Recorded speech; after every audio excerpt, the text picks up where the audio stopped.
Terjadi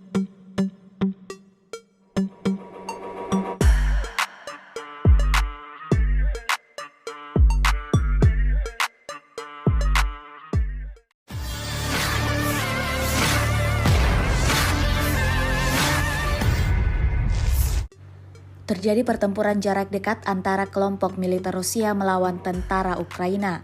Seperti yang terlihat dalam rekaman yang ramai beredar di Telegram pada Kamis 1 Februari 2024. Rekaman tersebut menampilkan momen kejar-kejaran antara mobil kendaraan militer dari kedua kubu. Sambil menembakkan artileri, dua negara bekas Uni Soviet tersebut gencar melancarkan aksinya.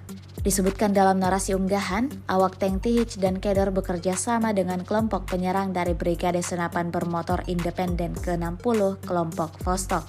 Tampak dua maut tersebut berhasil membersihkan sabuk hutan di sebelah barat Staromayorsko. Sejauh ini belum ada tanggapan resmi dari pihak Angkatan Bersenjata Ukraina terkait insiden yang terjadi. Video ini viral dan menuai beragam komentar dari warganet.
Download Tribun X sekarang, menghadirkan lokal menjadi Indonesia.